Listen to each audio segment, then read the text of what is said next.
What is going on, everyone? Today I'm going to be doing a honest review on the M18 Milwaukee Fuel half-inch impact gun. Now, no, I didn't just get this. No, this isn't going to be a biased review.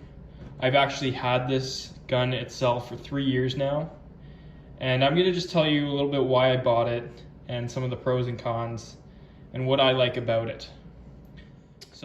So this is the second generation Milwaukee M18 Fuel half-inch impact gun that they released. This one has 1,000 foot-pounds of fastening torque and 1,400 foot-pounds of nut-busting torque. Yes, that is nut-busting. Now, I got this because I was entering the trade and I needed all new power tools. And I had the air tools, but I just didn't have anything that was battery powered. Now, the trade I work as, I'm a 310T diesel mechanic. So I use this thing basically every day, and I've used it every day for the last 3 years.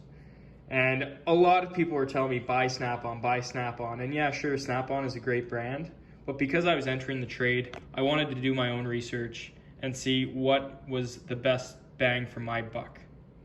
And thus, we have the Milwaukee Fuel.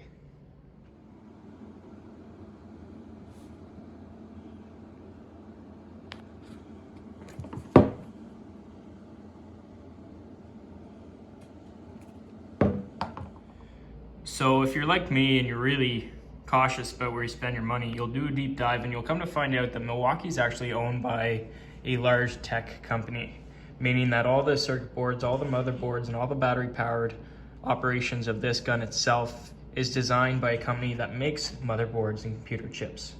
Unlike Snap-on, unlike DeWalt that is owned by Black & Decker, you're going to be getting the best of the best when it comes to the internals of this gun.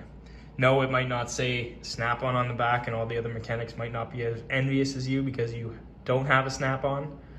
But what you will have is something that is researched and developed properly and not by a toaster brand. Starting with the pros, my favorite thing about this gun is how easy it is to use the different Milwaukee batteries. I have 5.0s, I have 9.0s, I got 3.0s. Every which one of them fits on this gun.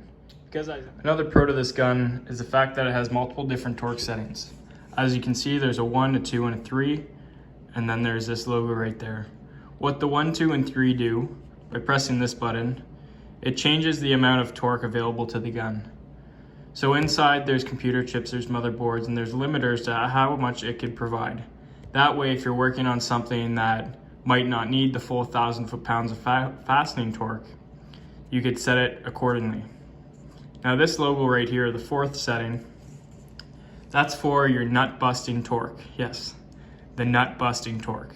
So what that does is it meters the amount of torque provided onto the bolt that you're using so that it could use the correct amount. If I were to apply that 1,400 foot-pounds right off the bat, you'd most likely shear the head of whatever you're taking off. So what that does is it meters it so that it just finds the sweet spot where it's just enough to take it out, but not enough to break it off.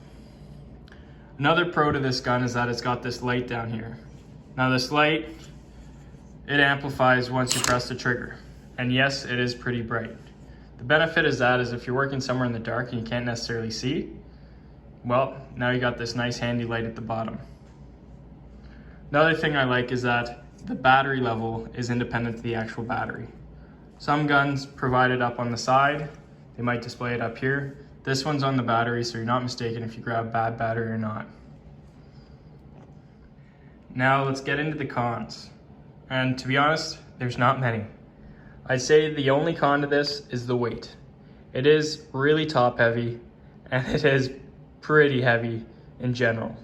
I want to say it weighs maybe 12 to 13 pounds, which can be pretty frustrating if you're working underneath something upside down or inside a small area.